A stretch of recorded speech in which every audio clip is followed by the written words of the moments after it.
d'attaque des forces israéliennes.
Cái này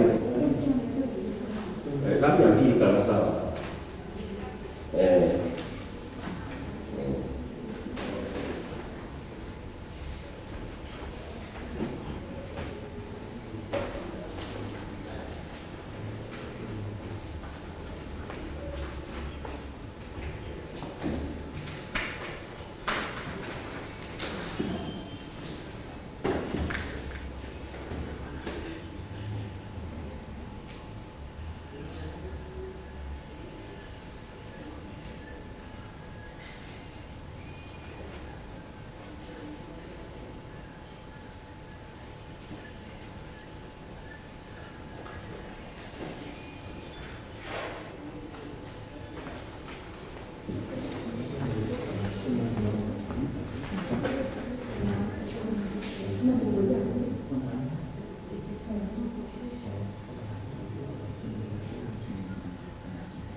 Tutakuwa tunaanza 20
Cresce.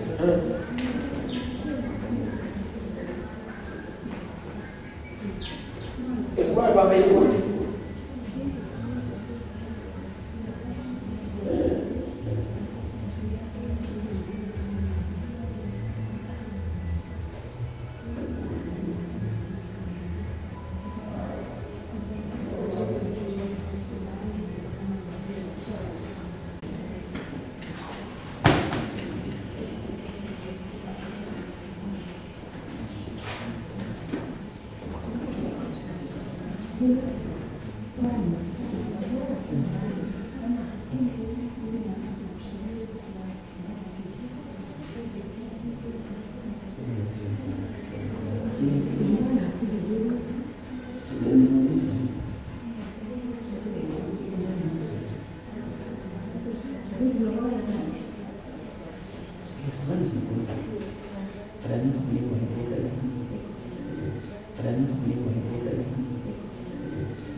I know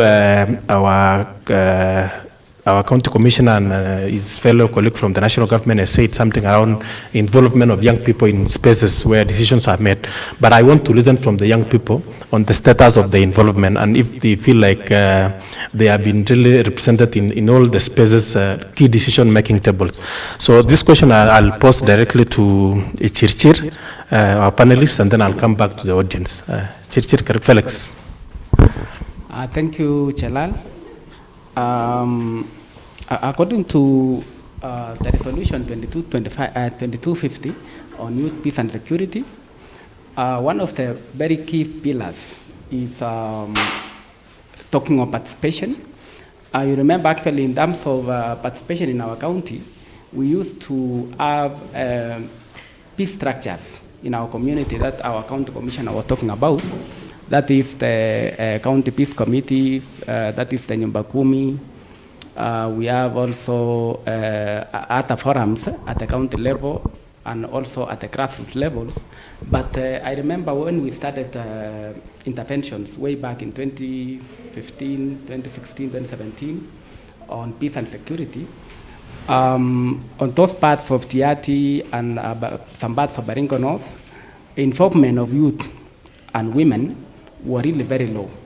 Even on the peace structures, you find that most of the participants were elders, women, older women. So actually what we did, we advocated for actually youth to be involved in some of these forums, to be given slots, to be given opportunities to speak.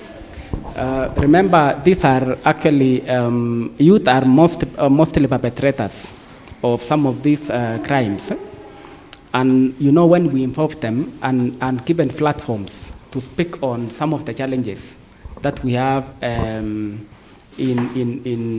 our county, so we are able actually to really put them in a same situation where they are able to hear some of these issues and some of the challenges that youth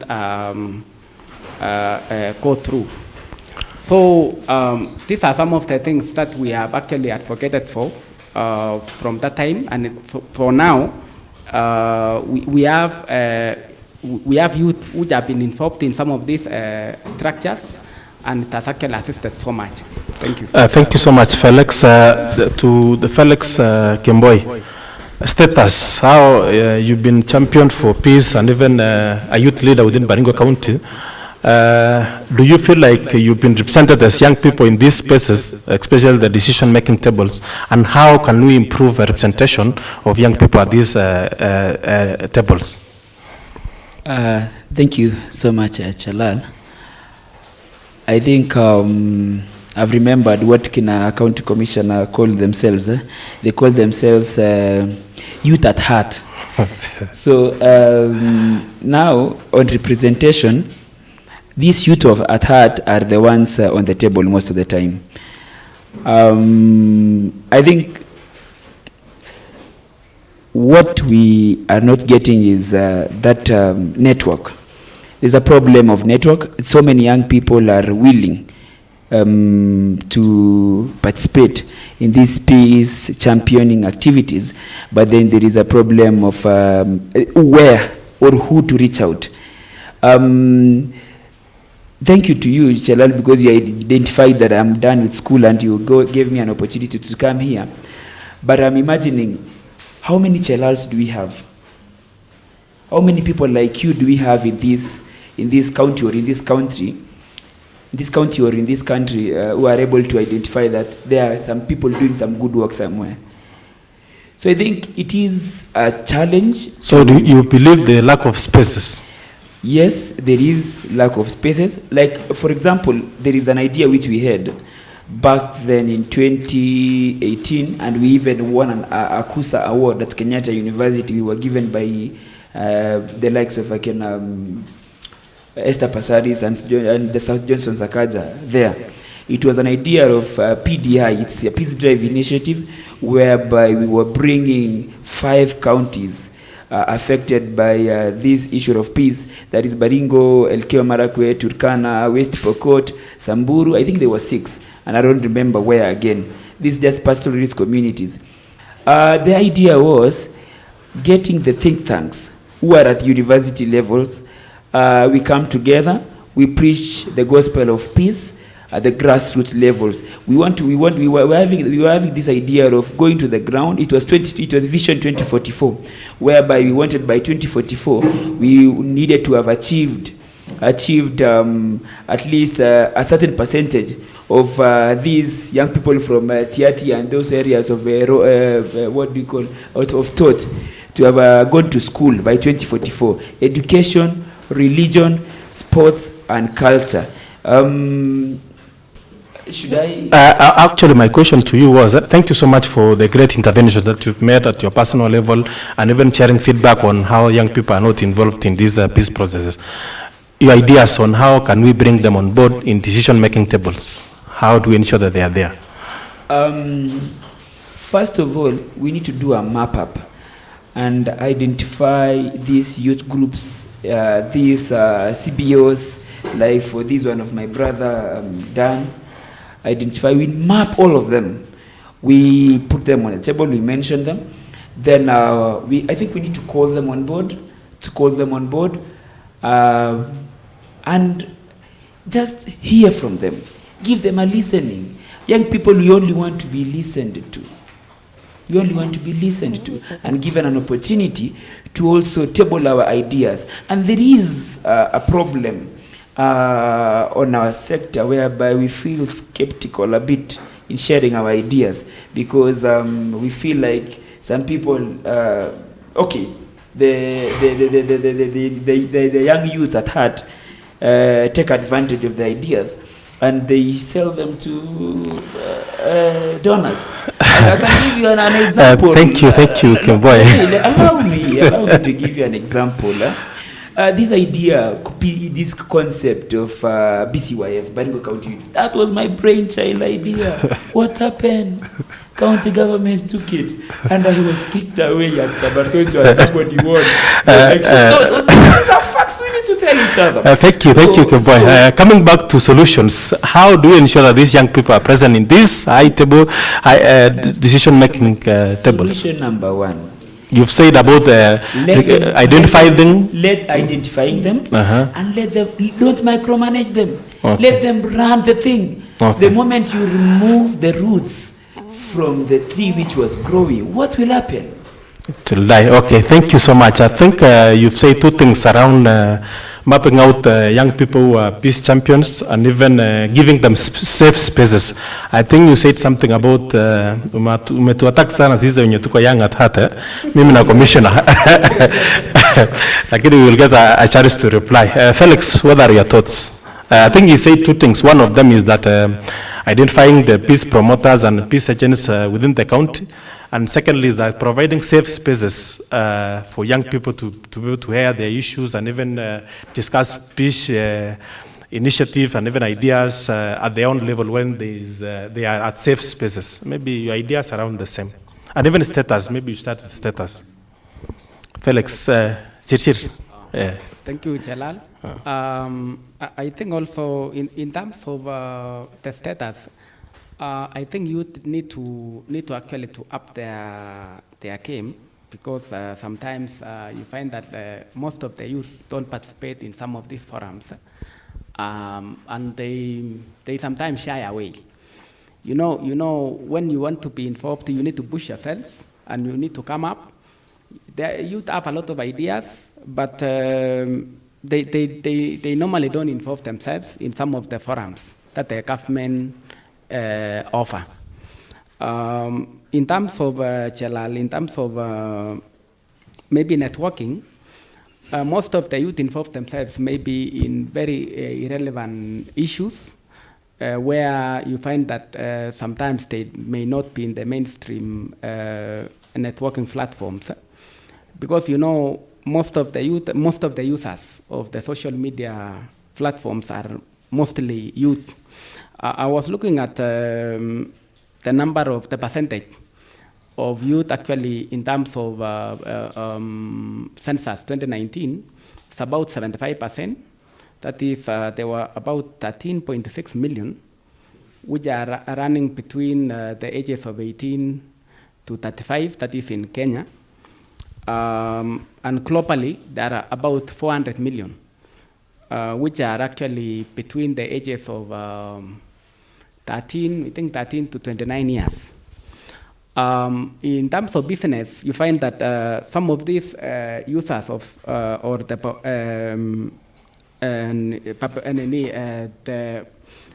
the subscribers of these social media platforms are mostly youth, and they focus themselves in very relevant information. If they would have used this positively, I think the impact would have been very high. So I think maybe we can do a lot of advocacy, Chelal, and we really need to connect them to some of these networks so that they are able to catch up. Okay, thank you so much, Felix. I think. Okay.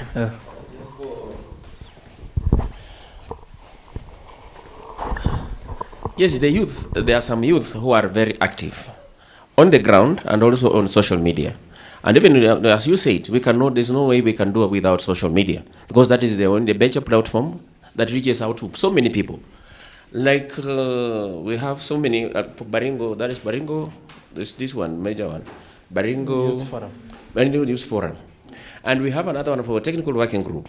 In fact, there were some who they are not focusing on the major issues.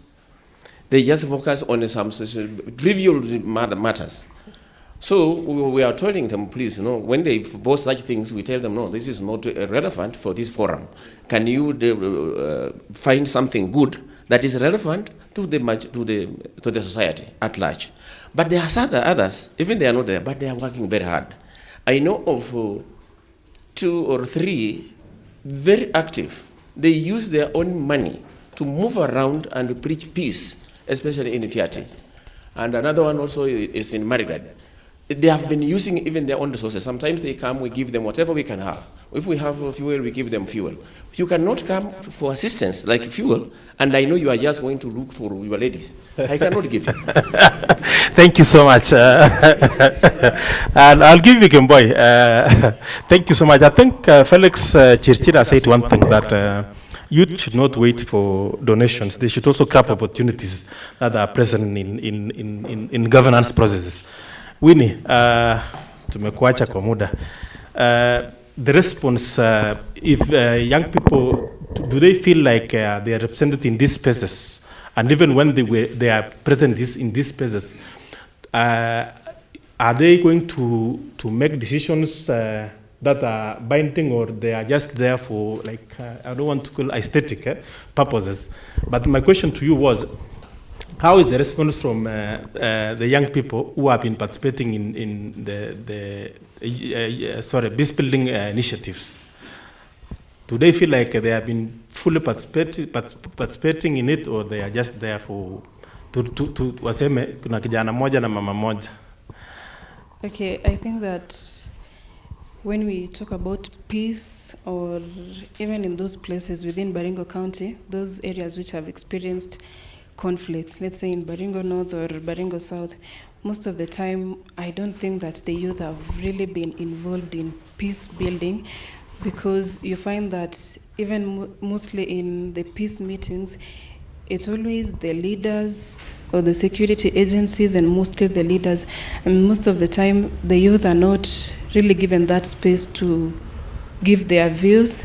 And maybe it's because mostly these banditry activities are mostly carried out by the youth, like the Moran, and there's a certain perception in the society that the youth are not really that important in contributing to these peace building activities. And then maybe another reason why the youth are not really involved in it is that sometimes the youth are also to blame, because most of them are not willing to participate in these things, because mostly they are maybe after money. And when some of them are even invited to maybe peace meetings or anything to do with peace building, if there's no money or there's nothing that they are getting from there, then most of them will not be willing to engage themselves in these activities. Thank you so much. I think the young people, you've been challenged for order member. I think we are going systematically. Of course, we will give you a chance to respond. Kimboy, in a minute. Kimboy, actually in 30 seconds. You know, when these young Atat people was speaking, I was tempted kusema ile kitu uongo mheshimiwa, hiyo ni uongo kwa sababu gani? You know, mambo ni mengi, masaa ni machache, tupo site. Let's tell ourselves facts.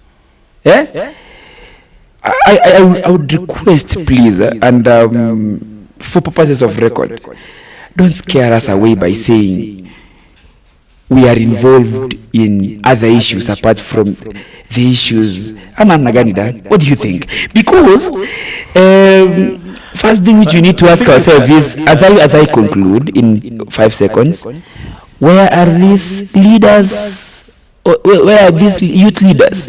Where are these organizations? And again, guide us. I usually tell myself, learn to listen, because you'll never think beyond your own thoughts. But when you listen to Chalal, when you listen to a county commissioner here, when you listen to other people, you will tend to think like them. So don't scare us, call us on board. Tupo side. Thank you. What your Tupo side? I know, of course, Kemboy and everyone else, I think we are here to have a discussion and share ideas on how to build our county. Of course, sometimes, for purpose of discussion, we must feel like we have sites, but necessarily we are just here to build synergies, not really to say that this person is not doing this other is not doing this. The objective is for us to share ideas on how can young people be involved in the peaceful processes. I don't know about you people, the audience now. My last question is to you. The spaces that are there, do you feel like you are being represented in those spaces? And how has been your response in terms of the peace initiatives that have been happening in the county? Do you feel like you're being so much involved in those processes? Yes, sir.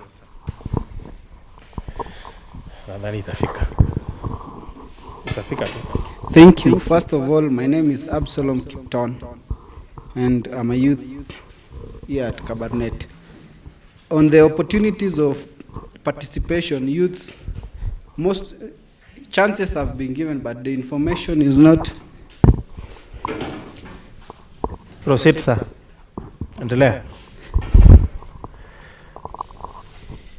But before the information reached to the ground, for people to know that there will be public participation somewhere, it's hard for the youth to know, because the information is always laid to same people or same.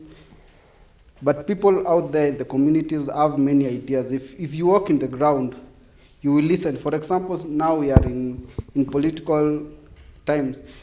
When you are added in a specific group, you realize many people have ideas of what is going on, but the opportunities are not there. So as youths, I feel like we have never been, and for those who have been participating or have mepata chance once, is the follow-up. What is the outcome? So the things that we discussed, did they do according to what we discussed, or ilimalizika tu hapo? Most of the participation that we tunaenda, there are no follow-up to see whether what we have discussed has been laid out to the people. Pia, for me, it should not be, the information should not be laid to specific people, because when we bring the same people to participation, we will not get different ideas. So it should be circulating around. When we have this group today, tomorrow we take another group from another community, so that we can get different ideas. But if we keep on bringing the same people, giving the information to the same people, we will still get the same ideas and come back and coming to the same discussion. But when you include people from around, different people. So in this public participation, information has a fiki ground. Most of the people do not know these things exist.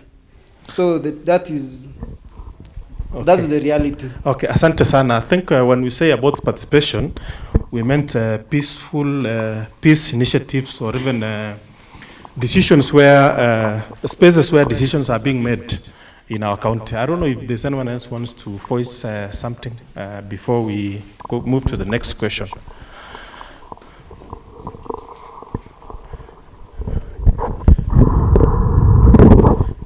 Yes, sir.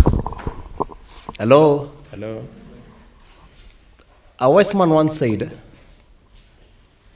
having a moment with a wise man is even better than reading books for 10 years. The reason why things are failing is because when watu wakienda kwa mikutano, discuss about peace, they talk and they make arguments based on agendas ambayo si of priority. Let me say this. When we talk about peace, imegawanywa.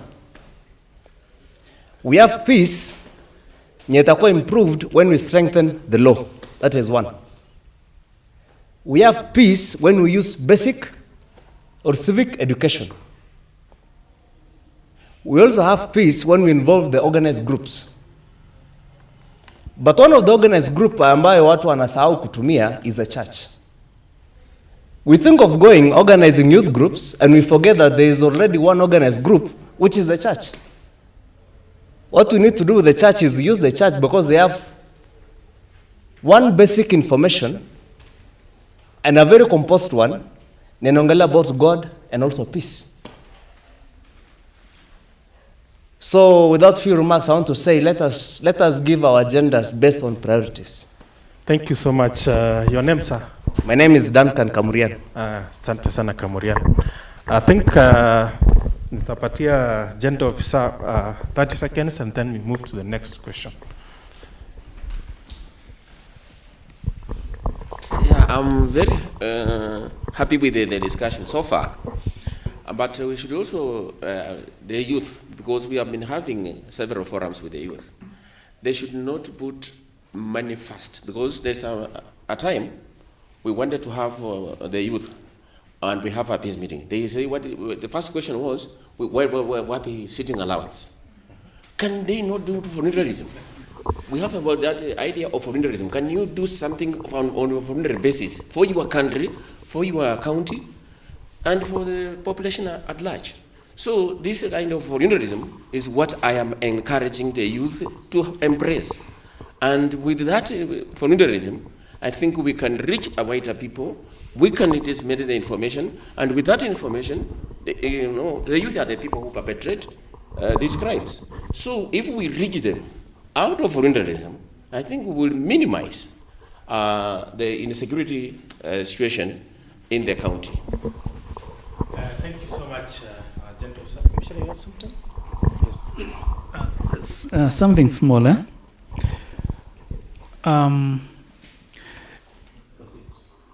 When you talk of maybe the youth, it is the high time we throw a challenge even to them, the youth. Come out with initiatives that you want to offer in peace building and security matters. Stand out. Don't just sit pale mtaani and wait maybe for the government to come looking for you, seeking what you can offer as a youth.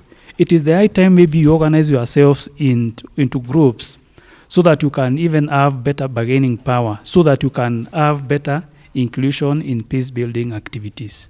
Thank you. Thank you so much, Commissioner.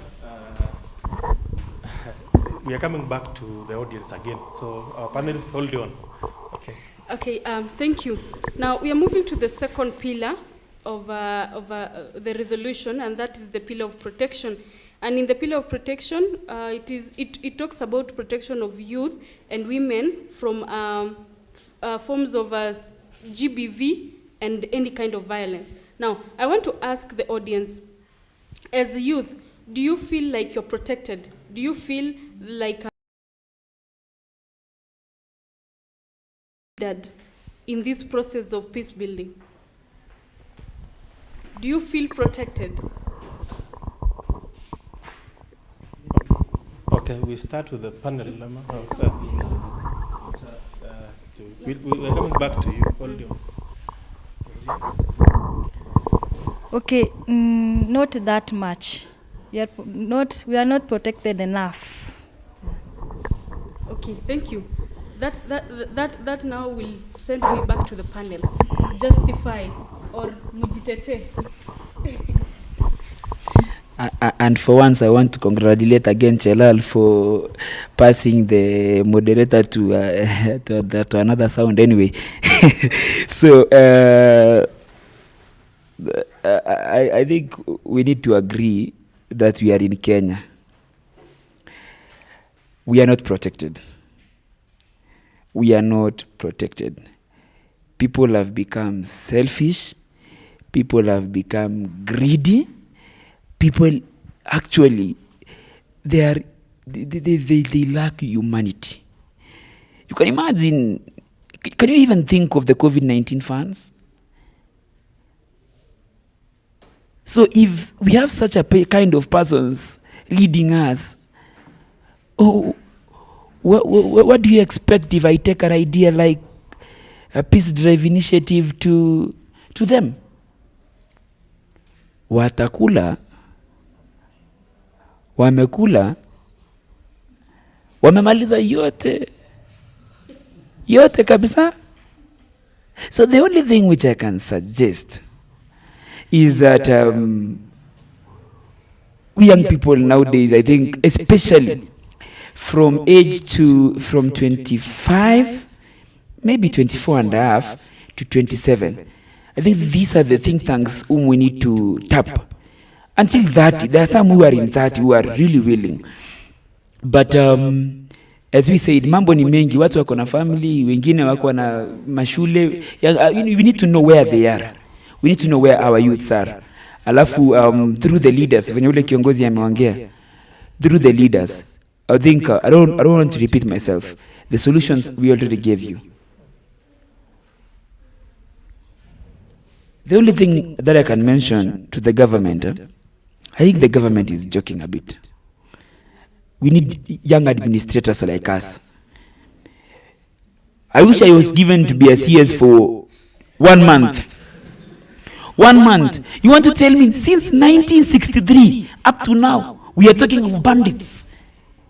Yani kabisa piti tukupende kucho. Oh, sorry. Yani watu. Yani. Mtu anaenda kuiba ng'ombe hata ifiki 5,000. Na anaua mtu mwingine. No, that's atrocious. Now, Felix, let me interject you. Have you tried going into this leadership position? Have you tried vying? Me, I've been a student leader since first year. Okay. I just graduated last year. Now, I didn't have the certification to be appointed. But if who is the next president, I don't know. If they are watching, I think you have a cabinet secretary here, seated in Baringo. Even if I'm given to be a CAS, even a PS, 1 month, imambo yote namaliza yote. Now, we will wait. We will see. That is something you're promising us. Yes. Okay. Thank you. Thank you, the moderators. I think in terms of youth involvement, they need actually to participate. They need to show some initiatives which are very much attractive so that they are able to be taken up in some of the programs, in some of the government programs, so that they are able to, yes. Okay, we are in the pillar of protection. Yes. Someone said that they don't feel protected. They don't feel like their rights have been considered in this process of peace building. Thank you. What I wanted to say is that in terms of protection, you know, security starts with yourself. We say in peace, security starts with you. Because you know sometimes you find that some of these youths are found in some very insecure places, and I think they needed to actually to improve on their movements, on their information sharing, because sometimes you find that in terms of protection, before you actually to be protected, you need to protect yourself, protect your colleagues, protect the society. These are actually youth, you know, ni wale wako na energy, wale wako na nguvu, na wanaweza saidia in terms of Okay. security. Let me interject again. Yes. You've said that for them to be protected, they need to put themselves in a situation that Yes. they can be protected. Yes. But there is the case of sexual violence.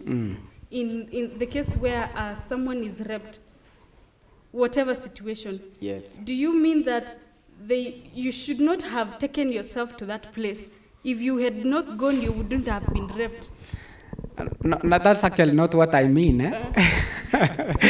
What I mean in terms of maybe what I was actually thinking of is sometimes you find there are some situations, and you will agree with me that some youth are found maybe at late hours in the night. And you know, sometimes watu wanasema hiyo masaa kama saa 8, saa 9 vijana wale wanapatikana kwa hiyo situation, mostly are youth, na wale wanapatikana kwa hiyo masaa normally wanasema ni polisi, either you are a police officer ama wewe ni mkora. I think that's something we agree. There was a time I've been moving around town. There was a time I had some activities. Nikatoka usiku mpaka hospitali. Then I went back. You know, one thing funny, there is no day sijapatana na watu kwa hiyo barabara. Anytime between 2 and 5 in the morning. Sometimes you find some of them are drunk. Some of them are found in a very funny situations. So, you know our moderator, sometimes some of, so when we talk of peace and security, tulisema maybe our county commissioner can assist us, the ratio between police and the wananchi is very wide. So we need to understand, before tuseme atupati ile security ama atuchungwi, you need to start by actually taking care of yourself first as youth. That's actually what I'm advocating. Because you know, kitambo, I normally tell my colleagues, kitambo police wa serikali wakufikie, ukuwe umejisaidia. Kwa sababu unajua sometimes you know you can make some calls, you can shout, but you find some situations that we are also contributing some of these issues, so that now at the end of the day tunaanza kusema tunalalamika, unajua serikali walikuwa wapi. We have some activities with which we normally call engagement and with the CSIC, that is the County Security and Intelligence Committee. Sometimes we bring forums for the youth and a county security team, so that they are able to air their views, they are able to air their grievances, and also we are actually trying to improve their coordination and their collaboration with them, so that they are able to actually make some goals. You know, sometimes hawa vijana saa zingine wanaokopa hata kupikia hii wakubwa ya polisi, but we have very good police officers. So we have some very good police officers which they can actually assist. When you call them, you make friendship with them. In case of any problem, you make a call.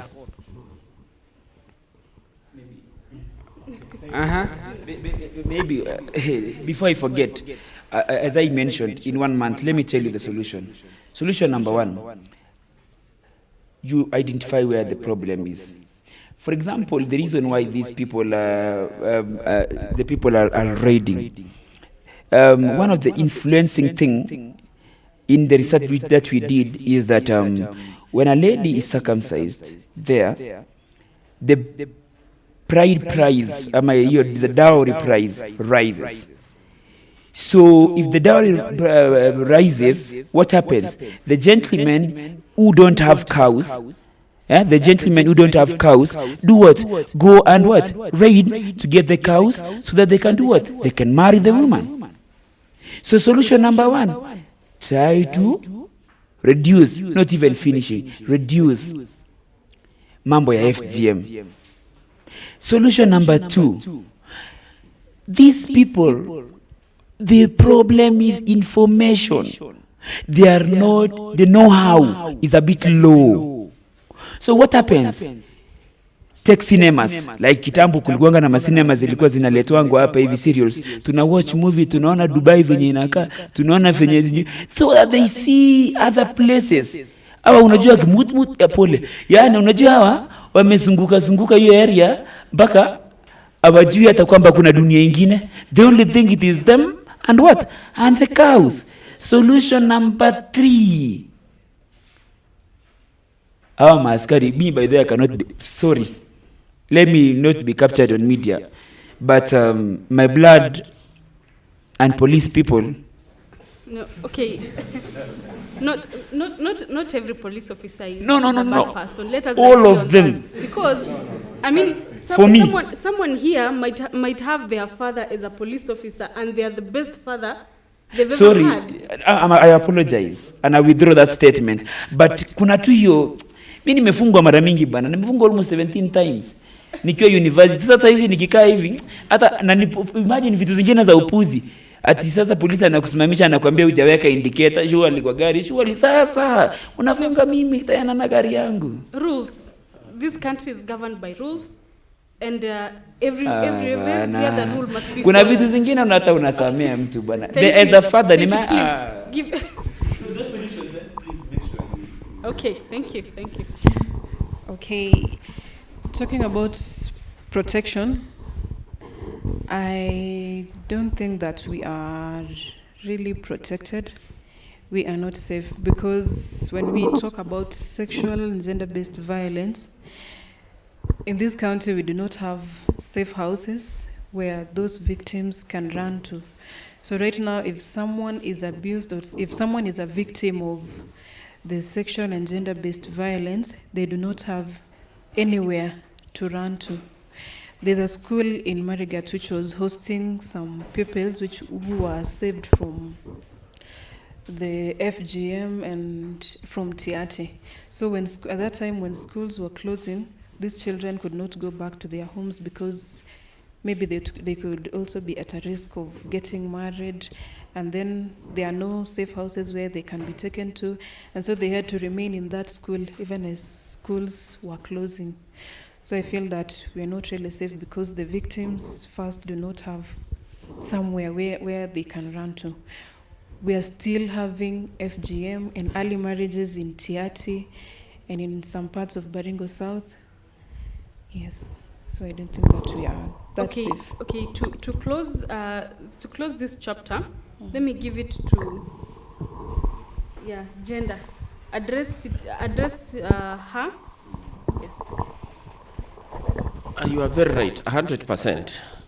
Surely protection is a bit lacking in some areas. But like the safe houses, this is something which we were championing, and in midterm 4, ile plan ya serikali ya kufanya, we have tried to put it in Baringo that we need a safe house. In fact, not just one. We have promulgated that we need at least 3, especially in those areas that are very hid. But one thing is why we have this problem is because of resources. The resources are very scarce, and people need so much. So these resources, we have to harmonize ourselves. How best can we utilize the resources we have? Baringo is a tourist destination, big indeed. But have the people realize that? Do they know? And will they utilize these resources very well? If these resources are utilized very well, like if we had tourism attractions here and people are engaged in those tourist activities, they will not go for Russell. And people will be engaged. But we have not utilized our resources very well. Number 2 is also a part of the government to open up these areas.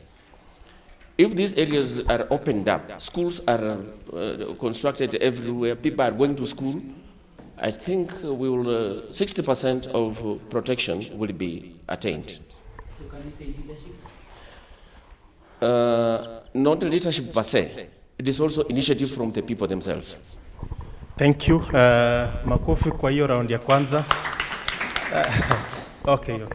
But actually I have a question to you. We members seek for your patience for the next 30 minutes or so again, and then we will wind up. We still have maybe 2 or 3 more questions. Just on protection, Bwana Commissioner, I know of course there are laws that protect civilians, especially during operations, peace or so, or disarmament or such.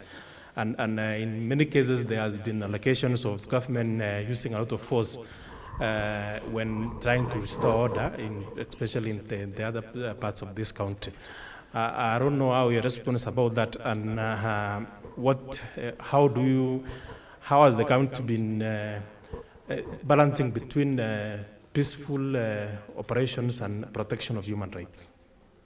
The national government, I mean.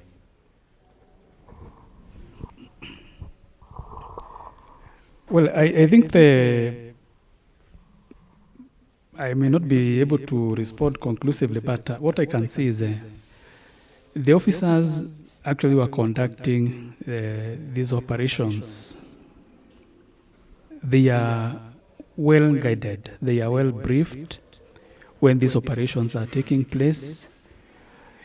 In as much as they are enforcing security, also the element of human right, or considering observing the human right concerns, it is always there. And for instance, if maybe a raid has been conducted and maybe people have been arrested, of course there are procedures which are followed to ensure that innocent people are not victimized, or they are not held, or maybe held in those cells for no reason at all. So basically there is that due diligence to ensure that those who are innocent, they are let free, and maybe those who are found guilty of having committed offenses, then they are dealt with as per the law. Thank you so much, Bwana Commissioner. I think back to the audience and even maybe members of the press within here, that I know, of course, the operation has been happening in some areas, and there have been young people who voluntarily deliver, or how do we call it, walienda kapeana punduki wenyewe. I don't know if you from your experiences, you felt like they were protected, because it is a tricky case kwenda kupeana punduki na unashikwa unakuwa tena suspect badala ya kuwa the ambassador. I just want to throw this question to the audience, especially watu ya Marigat and those areas, Mukutani and the areas. Rongai, nimeuliza swali ni kuwa kuna cases ambao ulisikia kuwa kuna mtu alienda akasalimisha bunduki yake kama kijana, na kufika huko akashikwa na kuwekwa ndani, rather than being seen as a promoter, akaonekana yeye ndio suspect. Sijui kama unaweza jipu ama tuchukue randomly from anyone. Felix, yes sir. Esther, sorry. Okay, I think I can add something on that. Wherever there is such, because I'm a member of a media, so I normally go to such peace meetings and peace forums, maybe in Capedo and those volatile areas. So whenever the people are surrendering their guns, they can surrender maybe like 2 or 3 of them, but majorly most of them, those are just like maybe some of the guns which have been surrendered, but maybe even sometimes you find they are not even functional, just to appease members of the public that they have, or they are championing for peace. And also, my opinion, I think when they are surrendering their guns, I think it should be even done even not in a public place. Because sometimes maybe someone comes and brings his gun forward, and then the members of the community are seeing that this guy has surrendered their gun. So he is victimized. He can be victimized by let's say the members of the community who are supporting this thing like banditry. They are saying that umetuuza yani. So it's like maybe now they will use you as an example to come and get us. And also the members of the other community, when walikuwa wanaenda kuraid, they will say kumbe huyu ndo alikuwa amekuja kuchukua ng'ombe zangu. So I think they should formulate a policy that whenever they are surrendering guns, ikuwe to back door, ndo wengine wengi pia wakuje, kuliko mtu aseme nimepeana bunduki, kesho anajua ya kwamba atakuja kuonyesha kwa public ya kwamba amekuwa na bunduki, amekuwa na terrorist community. I think that's what I can contribute. Asante sana Festus. I think tukichangia tutaensure namna gani mtu kijana mwenye ameleta bunduki amekuwa protected. Songa iko tayari mabado.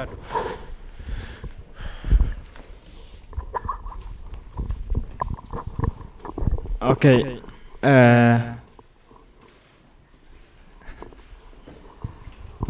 To do away with these issues ya youth, first of all we must lazima to address history ya corruption. Your name, sir? Yes? Your name? My name is Dennis Kipruto. Okay, to do away with this issue ya youth na security na kuwa protected, lazima kwanza tusoti maneno ya corruption. As youths, kuna vitu mingi sana sisi tunaona na kuna vitu mingi sisi tunapitia.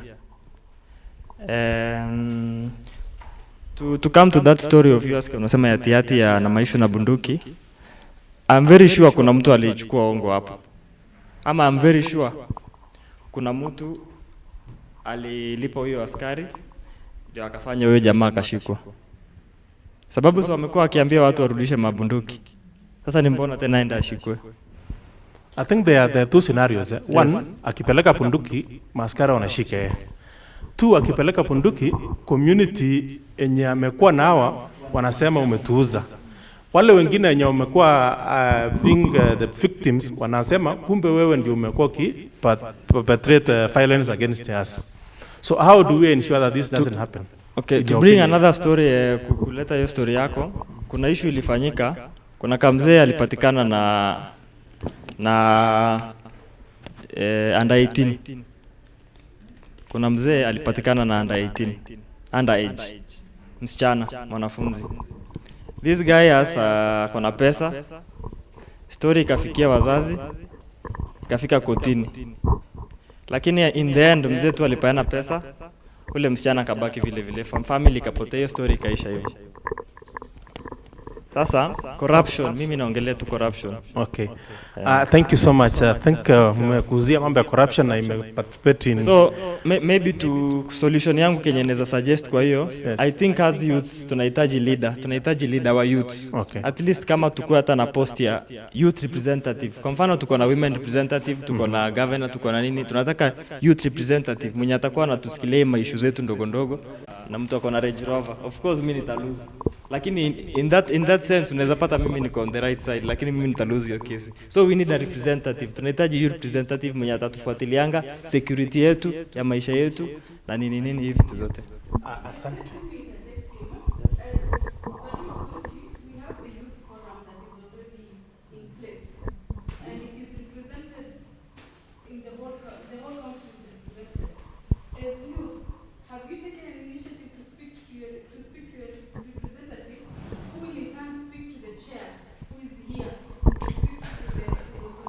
I know my youth representative of Baringo, but what I'm saying, what I'm trying to say, we need a post, a political post.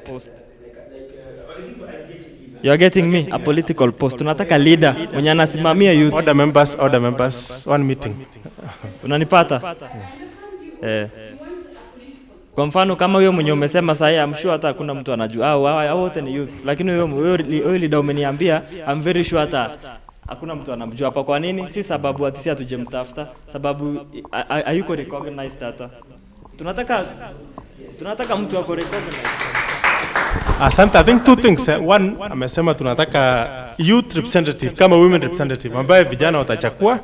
Secondly is that in terms of the structure that are existing, actually our next question was around legislation, youth policies, because I think the BCYF is not anchored in any policy or any law. So it is just a structure which we cannot be recognized by law.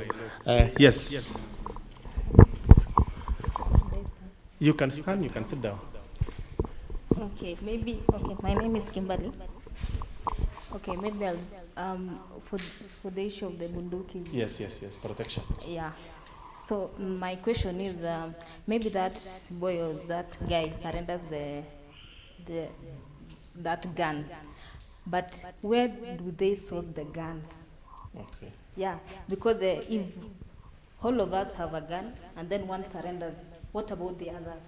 They'll still continue with the bandits and everything.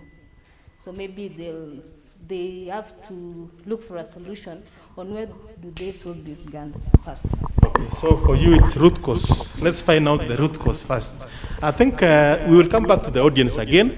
We are going to the plenary again, and then we will come back to the audience. Sawa? Okay.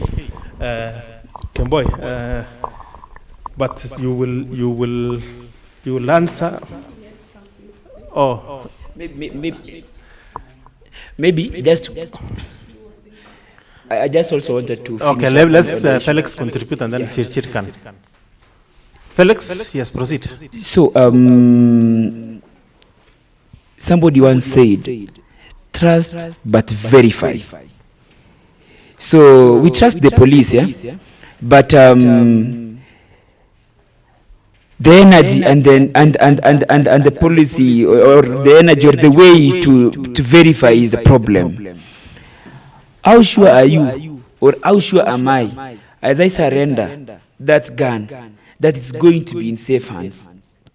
And the way we know the policemen and the corrupt, maybe they can even take it back and do what? And even sell to somebody in the community. Who knows? Who knows? Finally. Okay.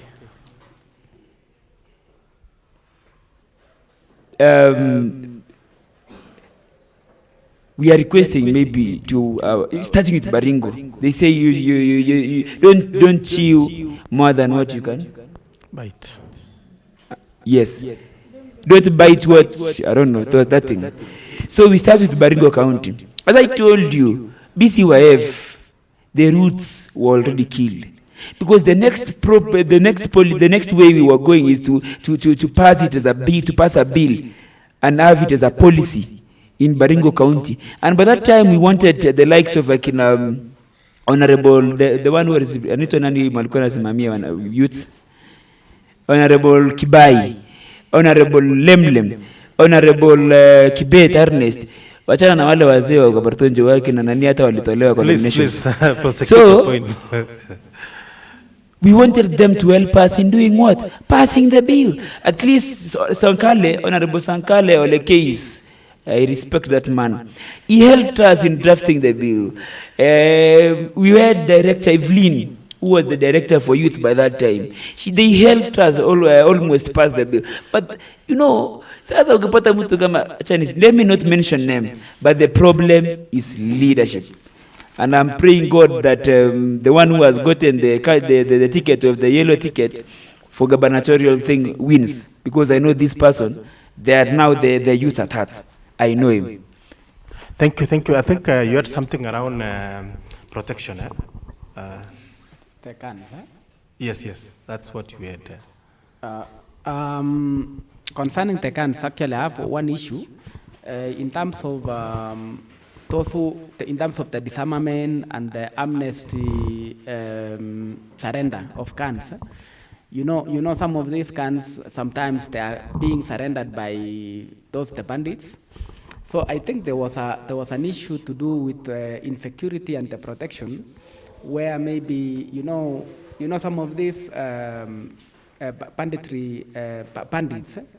they have a network. They know one another. Wewe unajua huyu akona punduki aina fulani, huyu anajua maybe akona punduki yake, maybe in those parts of Koloa, maybe Marakwet.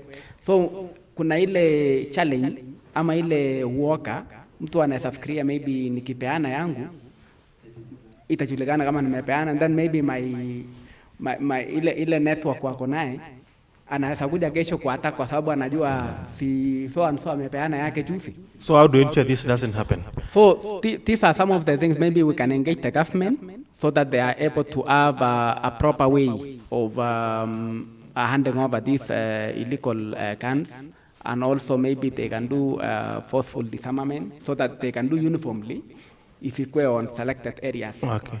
So that now that fear may not actually come in. On the issue of youth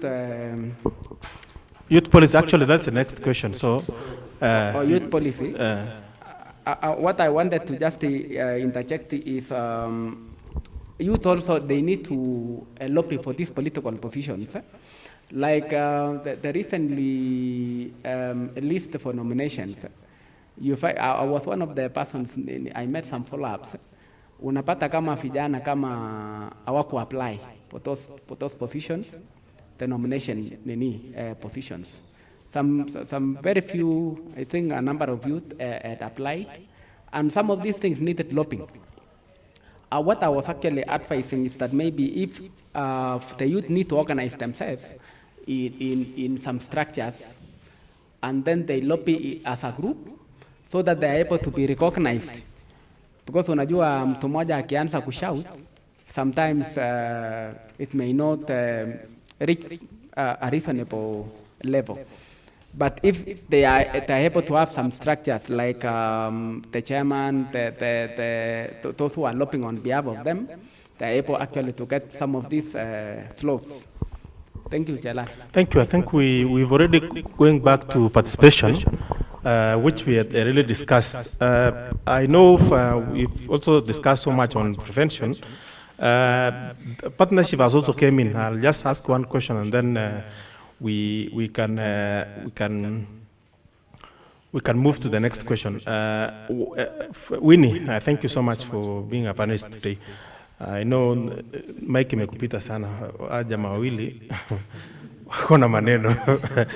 But in terms of how can we ensure that youth peace activities are resourced, which ways can young people use to ensure that or to get funds to support the peace activities within the county? And even you can also respond to the previous discussion that we have around protection, if you have something to say around the same. The issue of protection, maybe the disarmament, the issue of disarmament, in most cases, like when we say around Kerio Valley, you find that sometimes only one community there is disarmed and then the other one is left. So I think that when disarmament is also done, it should be done across all the communities living there, not only targeting one community that maybe people believe that this is the community that are the perpetrators of these banditry activities.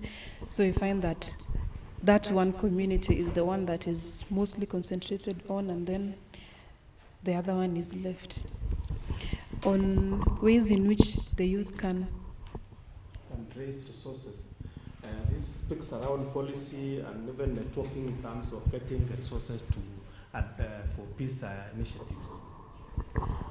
I think the youth can involve themselves in peace initiatives by having or looking for support maybe from donors so that they can fund their peace activities. Thank you so much, Willie. I feel like this question should also go to the floor.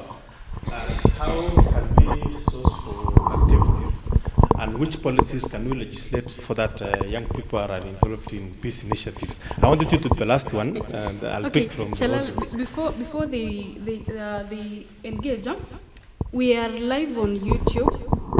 You can share the link. Some of you have the links. We are live on YouTube on Collaborative Center YouTube page. You can share the link with your friends and relatives so that they can follow, and also encourage them to ask questions. Thank you, Deborah. So there was a question I raised. Who wants to shoot first? Around source and policy. I know for Baringo County, just for information, is that there was a policy for youth policy. It is still at, I don't know, it's a draft stage. Peace is a national function. But at the end of the day, county cannot do anything when there is no peace. No project shall be implemented when there is no peace. So just one or two ideas before we wrap up. Felix Festus. Okay, on sourcing for funding for peace initiatives, I think also the church, maybe religious institutions can be on the forefront in sourcing for funds for these peace initiatives. Like the other day in Kabaret, I think you saw the National Peace Prayer meeting which was held there. So I think churches have a platform already that they can mobilize maybe their members, or also they can pursue the government, because the church is an institution and it's an authority. So if a church can maybe mobilize funds and wanaweza jenga kanisa ya like 5 million. So kama hiyo kanisa kijengwa ya 5 million na hakuna amani, nani atakuja hiyo kanisa? Why not start a fundraiser ya kuambia watu hata kila mtu watoe basket hapo ya kuweka 50-50 nini, apart from ile ya 10% ile ya sadaka, ya peace, waseme hii mwaka or the following month we are going to Tiati or we are going to Kerio Valley to preach peace. So kila mtu, let's say they do that, let's say all the churches in Baringo wakitoa hivyo, kwanza Catholic najua hapa Toro hata hapa ataongezea kitu, they are mobilizers mambo ya pesa sana. So if they do that, I think they will succeed. Toro, I think if you have something you can add. Yes.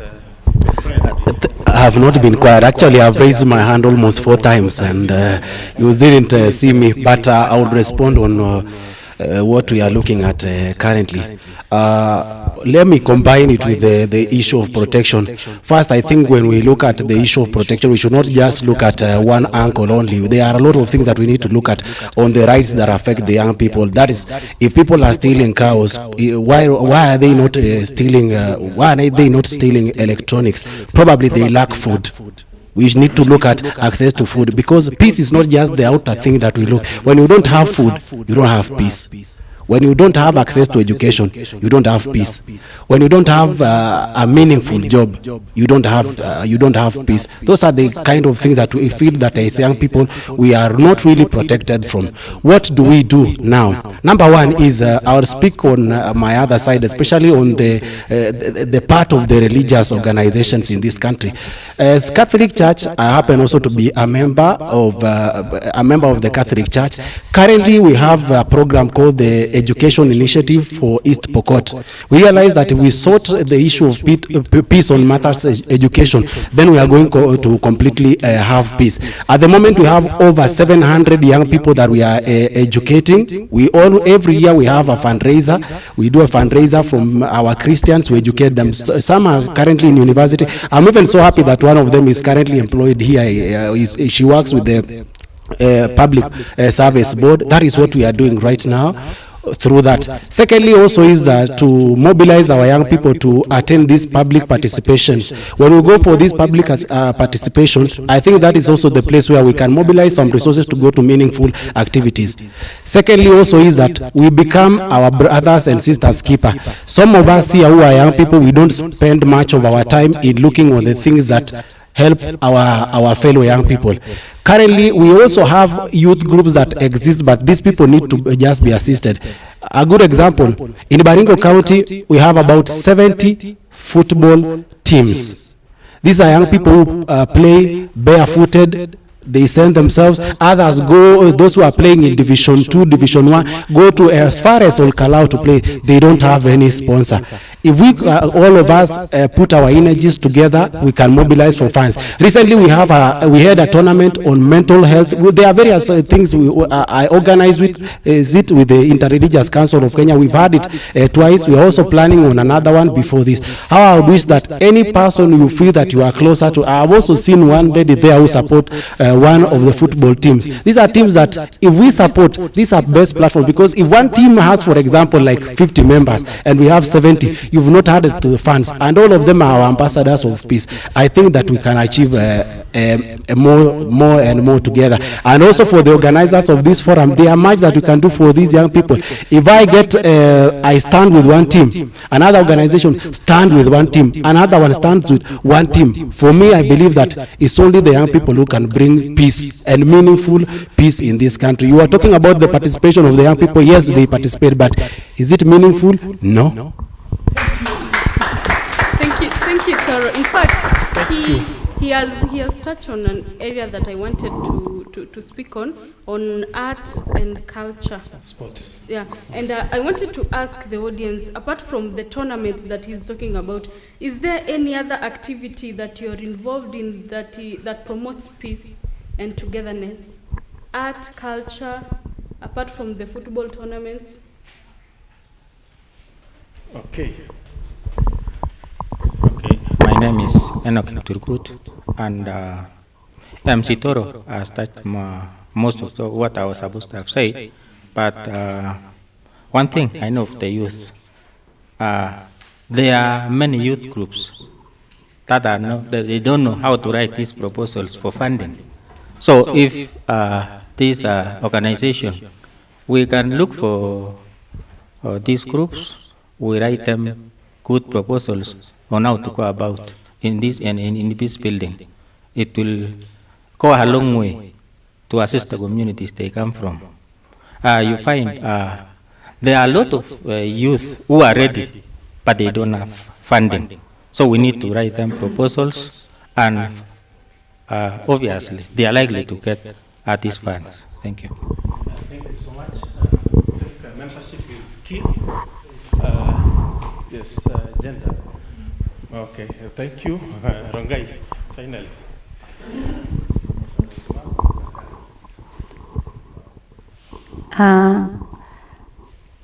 Yale ambayo pia yanaweza changia ni kwamba kuna pia wamama wanaweza imba na wanaweza tunga nyimbo za kuhusiana na amani. Kwa hivyo hata na wao pia wanaweza ingilia kwa kuhubiri amani kupitia nyimbo. Tayari kule Marigat Eljamus tuko na vikundi viwili ambao wakifika mahali wanaweza imba na vijana wanaweza sikiza na wanaweza kuleta amani. Tuko na kikundi inaitwa Seur na Lepo Women Dancers, na pia tuko na Mayana Women Group kutoka Mkutani Ward. Kwa hivyo ni wamama ambao wamejitolea kuhubiri amani na kuhakikisha kwamba hao vijana wanapata ujumbe ambao itawafikia. Kwa hivyo nafikiri kwa hiyo tunaweza saidika, na pia ile ambao ningetusaidia sana ni kwamba waweze kuandika proposals kwa partners ili wakaweze kupata kwenda mbali, maana wanapokaa hapo Mkutani, wanapokaa hapo Baringo South, labda kuna wenye wanataka kufika hata kule Tiat na hawana means ya kufika. Kwa hivyo wakipata sponsors wanaweza enda mbali na kuhubiri amani. Thank you. I think there is one group that has not been represented, PWD. She is actually. She is. Oh, she is. Oh, thank you, thank you. Let me say something about the NAFO Kenya. It is a newly registered organization, but it aims to bring peace and cohesion in matter selection and maybe talk about peace in general. NAFO Kenya, under the able leader Christopher Odera, wameanza. There is a tournament that is coming to Baringo that will promote peace, and more especially to those people who are suffering and mostly affected in Tiati and some parts of Baringo South and Baringo North. So kwa hiyo tournament, it aims kwa ku capture those teams from the lower part of Baringo North, some parts of Baringo South, na pia 6 teams from Tiati constituency or sub-county. So pia I also urge all of us, let us register. Unaingia tu NAFO Kenya website, you log in, you do 1, 2, 3, unakuwa member. Otherwise, may God bless you. Asante sana Kamurian. I think 2 more and then tukuje kwa duty bearers, alafu tumalize na panelist wetu. Nuria.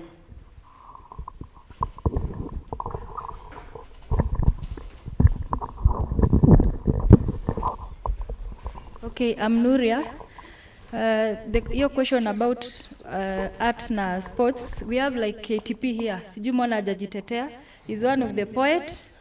Na akipata hiyo platform, he can do it well. Then us as youth, we don't have a social hall. Kuna kama kina KTP, kuna waimbaji wengi pale nje. Hakuna place mahali wanaweza kutana, one place wapate sisi kama sports tunaweza enda stadium, tunaweza enda kiwanja, we can do that one thing. Tunafanya we don't have support, but fundraising ya youth, ukita vijana wa fundraise one thing wanaweza fanya.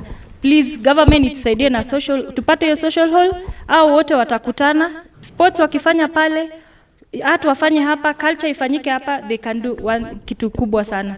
Juzi tumekuwa tukipush about the peace caravan. Tumengangana but hatukupata hiyo nini. Tulipush tupate hiyo caravan izunguke. Ingezunguka tukua tumepanga izunguke, iende Marigat, iende wapi. Tungechukua wa arts, tungechukua waimbaji wafanye hiyo story ya peace na tumalize in just 2-3 days tume preach peace. Asante sana. I think KTP nitakupea chance baadaye utuambie unajiita nani kwa YouTube ndio tukufollow, sababu when influence. Yes.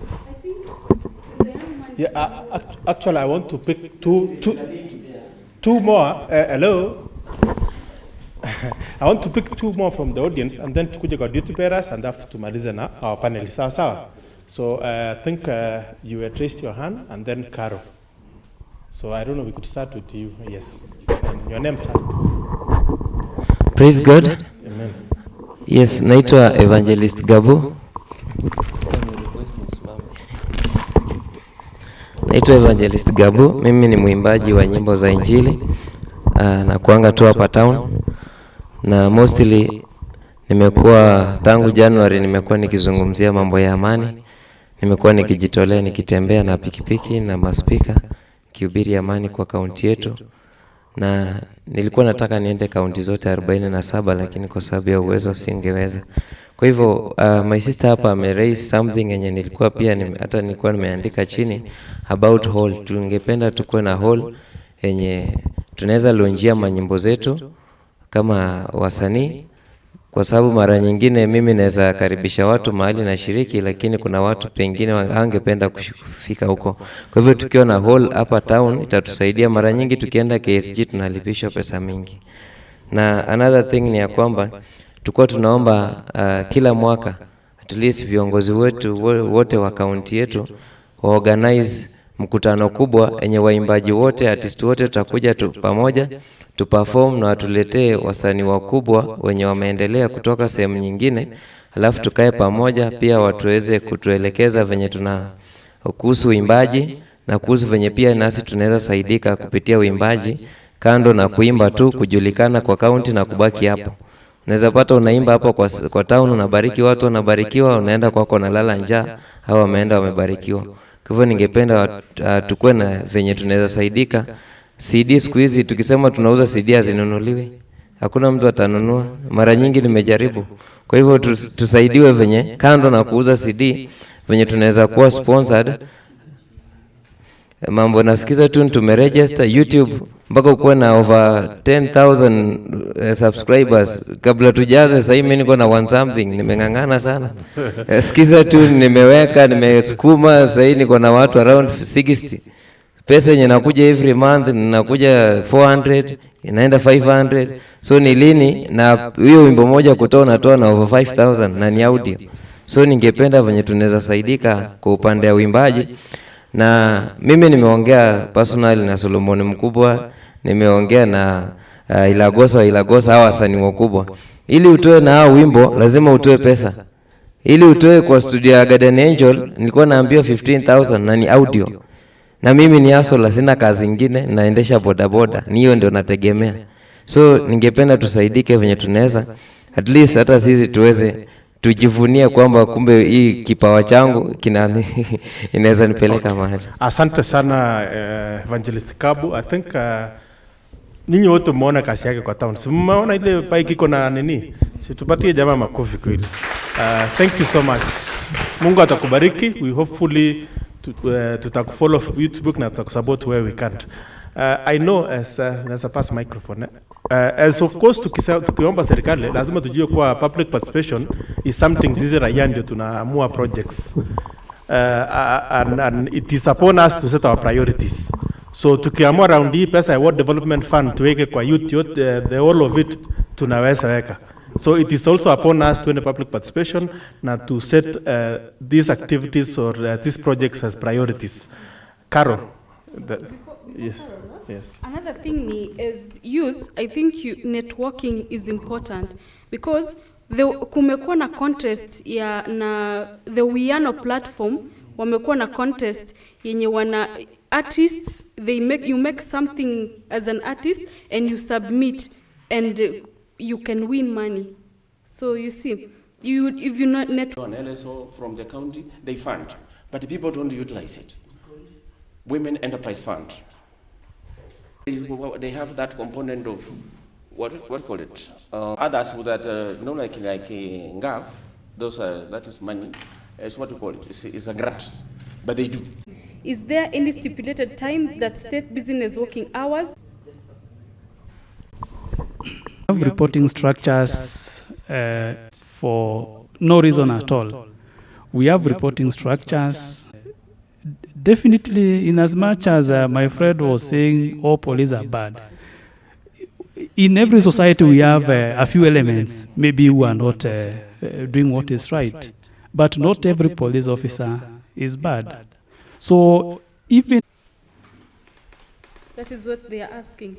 Felix Chirchir, your last remarks on how we can mainstream youth in peace activities. Thank you, Chelal.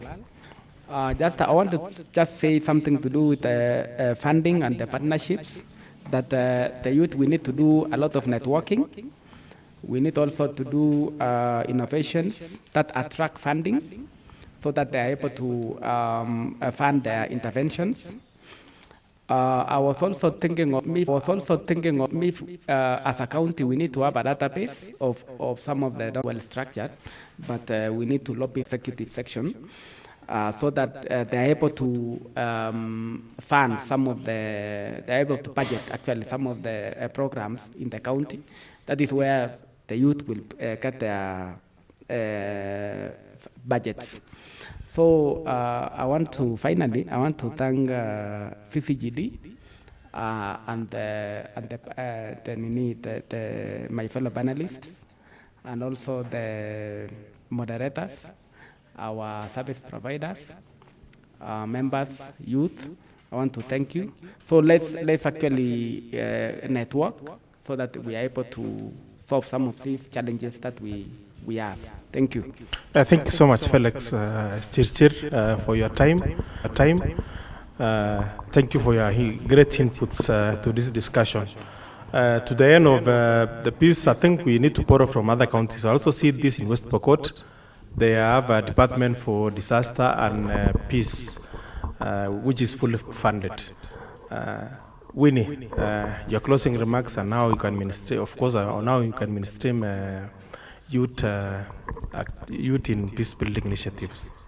Organizers of this very special program and everyone who is here today, I first want to say something about how the youth can use the arts and music to bring peace.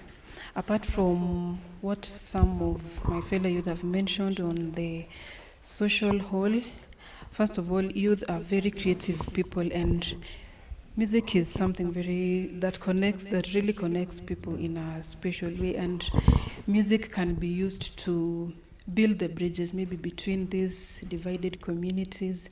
And our artists in Baringo County cannot do that if they are not supported. We have a very big number of artists in Baringo County. And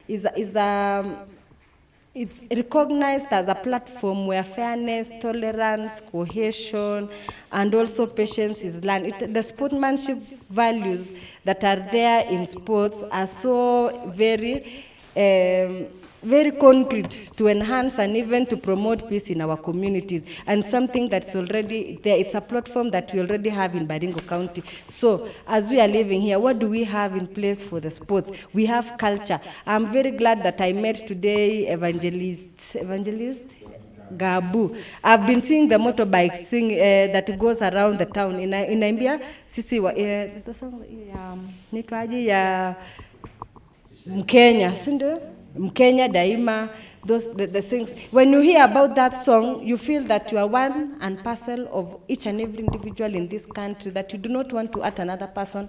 There's life beyond elections. There's also life, there's a Kenya beyond elections. It's just a process. So if you hear such songs, if we use the talents that we have, if you are a singer and you sing towards embracing peace, will that not be a resource from our youth in search of peace? It will, sindio? So let us use our talent. Tutumie vile vipaji ambazo tuko nazo kuweza kuhubiri amani, kutangaza amani. Wacha sports ikuwe na lengo. Mimi nimekuwa nikiambia vijana, for as much as we are using sports tournament kutafuta amani, what does it have a theme? Mostly when we have a tournament, it's just a league. Sindio? Tupiganie kikombe. Hiyo kikombe ni kikombe kimoja. Baada ya league, hata ikifikia kwa county ama iende mpaka nationals, sijuangi vile iko, lakini inaendelea kwa biashara.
elections right now on the issues of peace. Nobody knows what our common message on peace is. Nobody knows. What is our common message on insecurity in Baringo? No one knows. If we are talking on matters used today, I think we can have one common voice so that these political leaders who are coming to talk to us about it, they don't just give us or make the young people as, let me say, an additive on the table and not an ingredient kwa sufuria. Let us have one voice so that anybody who comes will always consult us that I want to do this for the young people. What is us? But as right now, we are still talking another youth from Kabartonjo, another one from Rabin. Why don't we combine our forces together, have one message that we can sell those people? Leo atufanyi mazoezi, and then public participation inafanyika pale hivi. That is also the importance of having these youth groups na kuwasaidia, and most of the things have been passed kwa sababu ya these young people. Let us go here today, kila mmoja ukibeba kwa roho yenu, go and do it. Wacha kulia serikali or other partners. Thank you very much, MC Toro, for such challenge. He has challenged us. Let us continue using our platforms, and it is even good to have a declaration. That is a very great outcome that we can come out of this place with. Sindio, tukuwe na declaration. Isikuwe ni kama another voice is speaking there, another one is a manipulated voice of the same speaking the other side, mpaka inakuwa confusing. Sindio, until the youth, now that youth who is in the grassroots do not understand what the message is, or you are left in the hanging space. You do not know your standing ground. You do not know what you should do as a youth. You do not know what the community is expecting of you, and you do not know what the leaders are expecting of you. So thank you very much. And also another one, maybe we can have even a communication platform, a channel where we can be discussing. Someone might be saying, in this platform of mine, today I'll be having this. Who can come to sensitize my community about this? Or we have this challenge. How do we address it? Now we can even continue to mobilize ourselves to come together, organize our communities, especially the youth that we are speaking about at this time, so that they may be fully engaged, not only in matters peace, but also in issues, governance, and leadership. Sindio, sawa sawa. Is there any other thing or I can? Okay, the last one.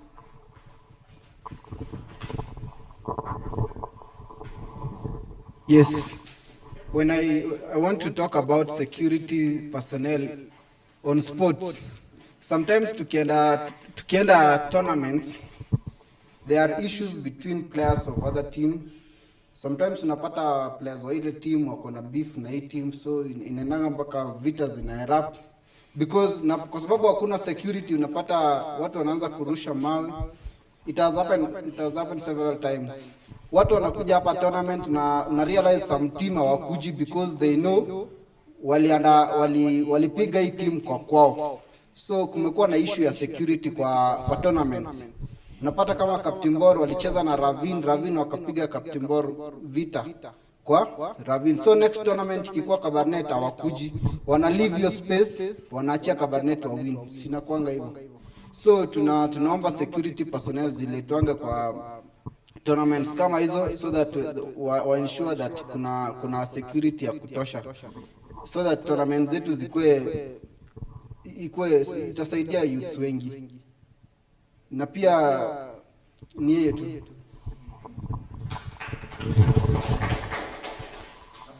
Asante sana Absalom. Thank you for your remarks.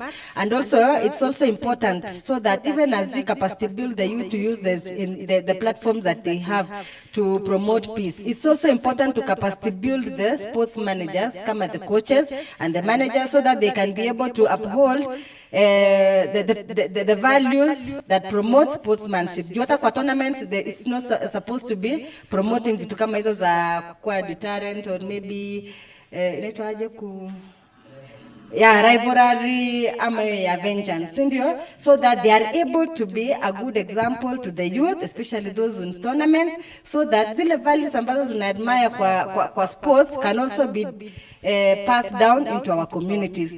So thank you very much on that, on those. So I think we have had already the outcomes, sindio? So maybe we can have a declaration, even if it is not today. Maybe we can discuss amongst ourselves, maybe outside this forum.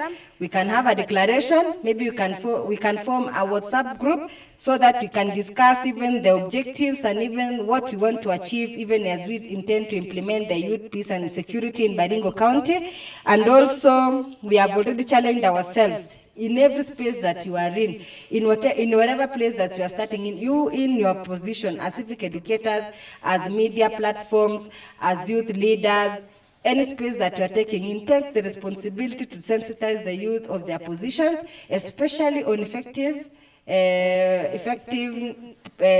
participation in peace processes.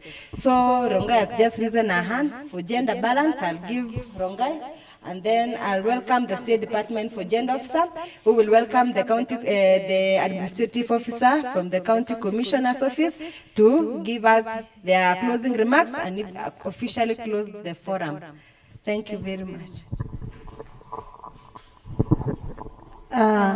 Tunapoenda kutoa jawabu la kuweza kusema tutafanya nini, ningependa kusema kwamba pia tuwakumbuke person with disability tukiwa katika hizo forum, kwamba tuhubiri amani na tuambie kwamba kuna amani, kwa sababu hasa wakati huu ambao tunaelekea election, labda wanaishi, wengine wanaishi town, wengine wanaishi mahali ambao kumekuwa na conflicts.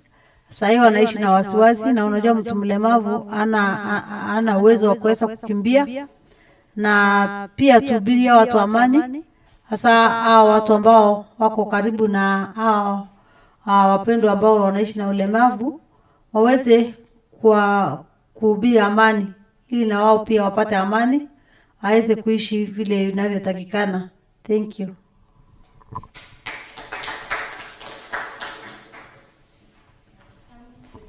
Rongai, na kwa hii nafasi na kukaribisha Bwana Juma uweze kutupea. Asante. Karibu. Hamjambo tena. Thank you for your time. I think mmevumilia sana. Tumekaa tu kama tuko shule kweli. Na mmevumilia, hamjatoka nje, hamjatembea huku na huku. So I thank you for your time. So the most important thing, as we have discussed here, is peace. And we are saying peace, and let's have peace. So, and we are the propagators of peace. Na sisi ndio tunafungua na hiyo peace. So nawaomba tufanye tu hivyo tukiwa nje. From now, this is not the first, this is not the start. This is not the end. This is just but the start. Let's preach peace. Sina mengi kabisa because naona mmechoka. Bwana kauni. Asante sana Mr. Juma. I want to thank every one of us who has participated in one way or the other to make this discussion a success. I think what is very important and what has come out is that the youth have a lot of potential to transform this county in matters of peace and security and even in other aspects. So those who are represented here, or those who are here, you represent various groups or various organizations. So let's continue with this discussion even in our smaller groups or smaller organizations where we come from. Even as we are nearing the general elections in just a few days' time, let's continue talking about peace so that we can have a peaceful elections. Thank you very much, and may God bless you.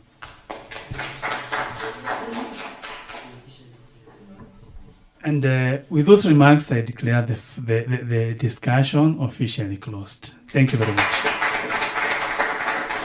Thank you very much, Mr. Kojo, and also thank you for your patience. You had mentioned that you are very busy in your office. You are to come shortly, but thank you because of the passion that you have for youth and issues, gender, women, peace and security. May God bless you. May God bless your officers. Also, may God bless everybody that is seated here.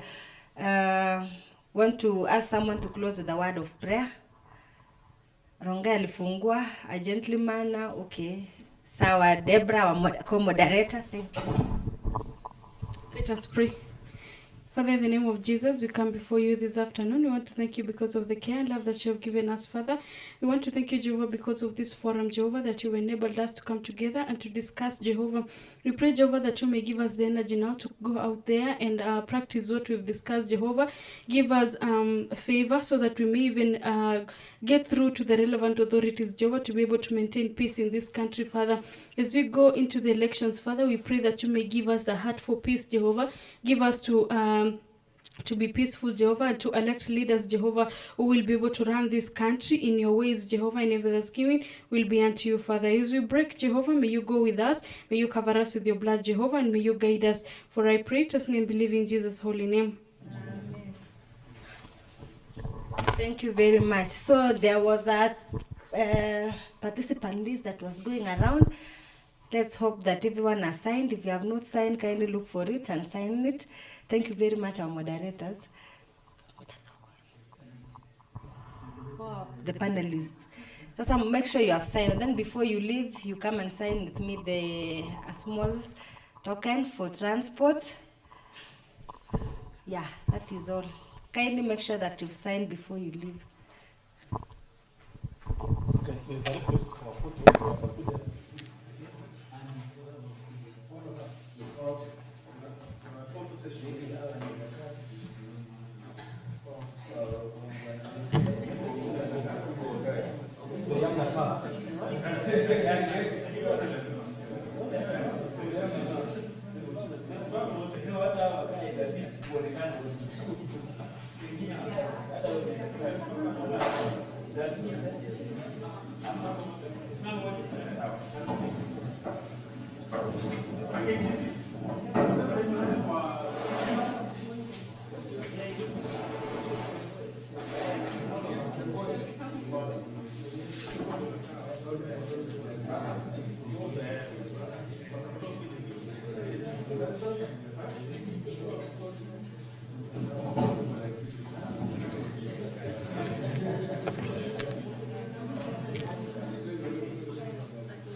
You see, my idea would have worked for the sitting and then some people, but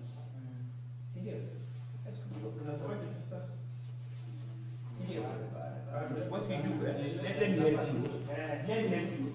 Some people like this make people